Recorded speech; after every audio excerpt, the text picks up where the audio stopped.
Kenyans seems to wake up from their slumbers. I want us to listen to a video clip from Sammy Blessing. Sammy Blessing is also a Kenyan born, raised in this country.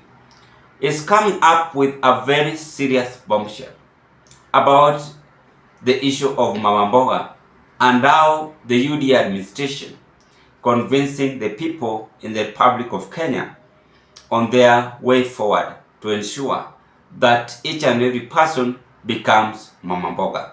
Yet they are still continuing to loot and even forget about their promises which they made to the people for the people in the Republic of Kenya. Without wasting of time, here is enough evidence proving that RUTO is on a mission together with these people. You see the way they have reduced this country to Mama Mboga and Boda Boda. Everything, like they want to make everybody Mama Mboga, everybody Boda Boda. Just that, it's a class. So it's a class that they're creating. They're creating a class that they can always be saving. They'll be saving Mama Mboga. They'll be saving, and in their mkutanos, they're talking about these things, and that's why they're robbing payslip people, right? To build Mama Mboga and Boda Boda houses, right? To build the markets, which is not even part of the whole affordable housing, yeah. Because I mean, a marketplace is business. That is not empowerment. Rather, I mean, that's business. This is not social. Yeah, there's a difference between social and business marketplace. So they want to rob everyone of their payslip and taxation to reduce everybody now to Boda Boda class. And I'm not saying Boda Boda class is a bad thing. Anybody can be Boda Boda. Boda Boda class, Boda Boda and Mama Mboga is a social class status, right? It's like, to them is the bottom of the food, and that's why they're always saving Mama Mboga and Boda Boda, right? So do you see that?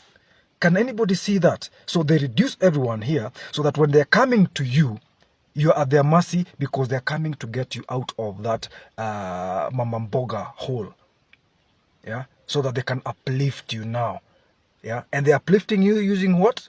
Using other people who are building themselves up from the bootstraps. Wale watu ambao wanapambana, wale watu walali, wale watu, and I'm not saying these are the people who are not doing it, but those people who have gotten privilege and they have been able to accomplish this and that, and they have pay slip and they are making money. So they are getting money from all of this. They're robbing from the people, from the haves, and not the real haves. Wale watu wenye kwa hapa katikati, wenye hakuna, yani everything they make is their blood, sweat and tears, yeah. Si ati ni kitu ati it's coming easy, yeah. They're having to work so hard, and then their hard earned earnings are taken by the Kenya Kwanza, wanakuja kutengeneza hizi vitu wana nini, and they want to maintain that class so that they can always control you. It's madness. By the way, you must go for real, yeah. Serious, we cannot have that kind of mindset, and there's no sense of accountability, and there are no structures to hold these people accountable or to ask the hard questions and actually to get something done. That's hiyo ni ile kitu inauma kabisa. Watafanya, I mean, the narrative will change, we'll keep moving up and down, uongo inaingia pale, like we don't have structures.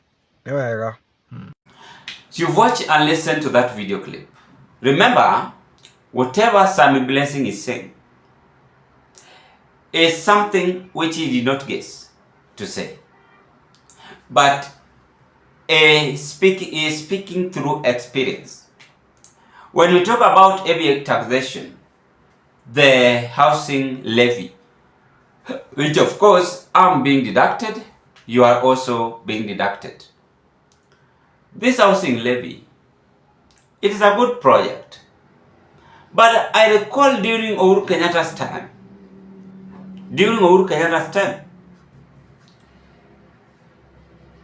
Uhuru never taxed Kenyans on this. Then I wonder why RUTO's administration bringing this as a tax. Yes, Uhuru never taxed Kenyans on this. when he started it.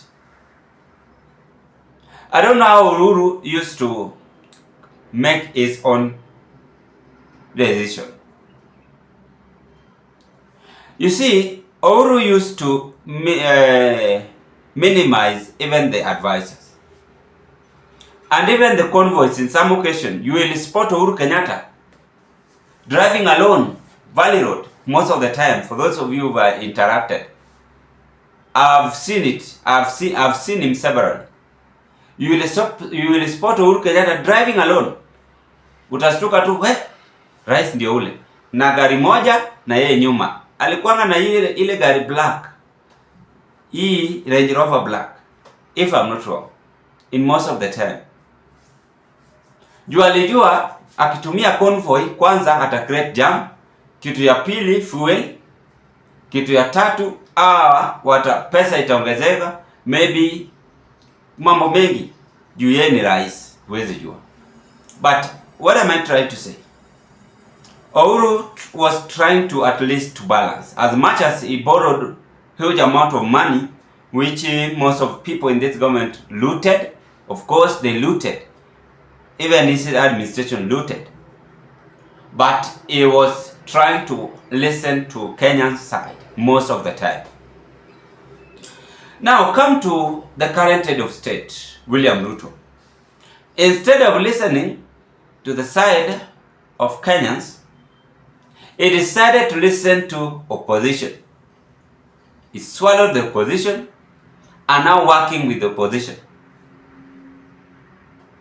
Very much confused and helpless, and now waiting for God's mercy to land on opposition to help him.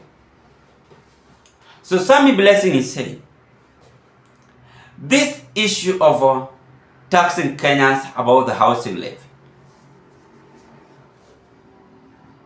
was it necessary to tax them? Was it necessary to tax Kenyans? That is the question. Why would you make each and every person to be Mama Mboga?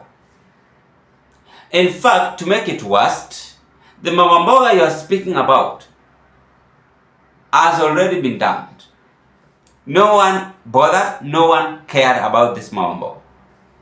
Yet you are still repeating the same issue, making each and every person to be like Mama Mboga. By the way, let me ask you. Assume these houses are all built, and each and every person now, each and every citizen start to stay in these houses. Do you think the tenants who struggle, who borrowed loan to build their rental houses are going to be relaxed? What about those who plan to build their homes, their rural homes? Tuseme umejenga hizi manyumba kwa kila town. Now, easy old rental houses are going to be dumped, right? Bedsitter. Of course, some will not stay in bedsitter because wengine wako na family. Huwezi kaa na watoto wakubwa kwa nyumba moja. Hiyo nyumba pia nimesikia ni ndogo, inakufinya. At least why will we just try to be a normal human being? Hata mimi najiuliza, nasema, if I was the head of state, then I couldn't concentrate much on this. Hizi nyumba ningejenga tu kwa slums. Kwanza hapa Kibera ningewajengea hao kwa slums. At least we make slums also to be okay. Watu wa slum maybe wako sawa nayo. Na hata ingekuwa one bedroom, kila mtu alipe hata ile kidogo anaweza lipa. Anyway, kila mtu ako na ile akili yake. But Sammy Blessing is now saying, no, don't make any other person to be Mama Mboga. We are tired of this your lies. We must now focus as a nation and come up with something essential to enable us to fight for a better future of tomorrow. So in other words, RUTO is well exposed, is well known, they understand him very well, and preparing to reject him. 2027. Ladies and gentlemen, that is the drama.